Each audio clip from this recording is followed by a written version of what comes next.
नमस्कार। चलिए आज एक बहुत ही ज़रूरी सवाल को समझते हैं जो अक्सर पोजीशनल ट्रेडर्स के मन में आता है।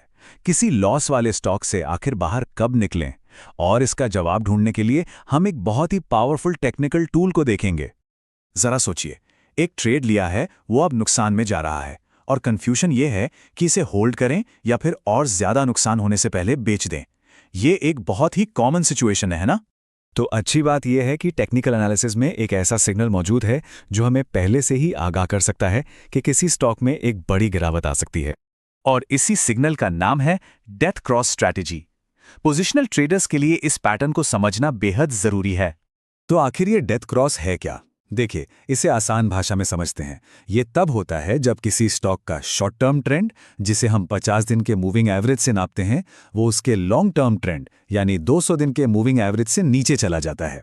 इसे बाजार में एक बड़ी कमजोरी का संकेत माना जाता है। तो इस पैटर्न को पहचानने के लिए हमें बस दो मूविंग एवरेज चाहिए। एक होता है शॉर्ट टर्म, जो आमतौर पर 50 दिन का होता है और हाल की प्राइस मूवमेंट दिखाता है, और दूसरा होता है लॉन्ग टर्म, जो 200 दिन का होता है और स्टॉक का ओवरऑल बड़ा ट्रेंड बताता है।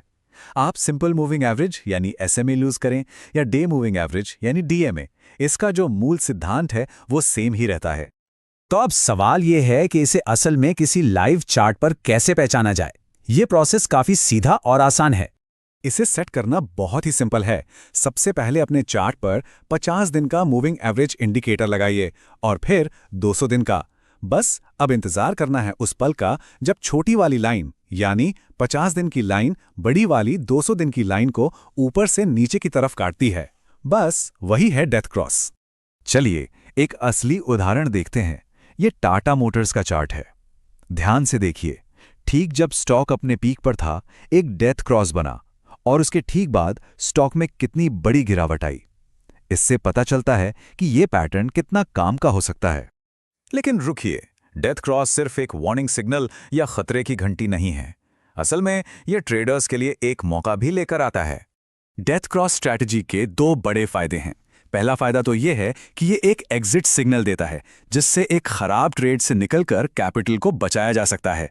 और दूसरा फायदा, ये शॉर्ट सेलिंग के लिए एक एंट्री सिग्नल भी हो सकता है, जिससे गिरते हुए बाजार में भी मुनाफा कमाने का मौका मिल सकता है। अब ये स्ट्रैटेजी सुनने में तो काफी जबरदस्त लग रही है ना? लेकिन इससे पहले कि हम आगे बढ़ें और अपने ज्ञान को टेस्ट करें, एक बहुत जरूरी बात समझना भी उतना ही महत्वपूर्ण है। प्लीज ये बात हमेशा याद रखिएगा कि ये सारी जानकारी सिर्फ और सिर्फ एजुकेशनल मकसद से है। इसे किसी भी तरह की फाइनेंशियल एडवाइस ना समझा जाए। ट्रेडिंग में रिस्क होता है, इसलिए कोई भी इन्वेस्टमेंट का फैसला लेने से पहले हमेशा एक क्वालिफाइड फाइनेंशियल एडवाइजर से सलाह जरूर लें। टेक्निकल एनालिसिस बस एक टूल है, भविष्य की कोई गारंटी नहीं। तो इस सारी बातचीत का निचोड़ क्या है? मेन बात यह है कि डेथ क्रॉस एक ऐसा टूल है जो पोजिशनल ट्रेडर्स को किसी स्टॉक के लॉन्ग टर्म ट्रेंड की एक साफ और बड़ी तस्वीर देखने में मदद कर सकता है।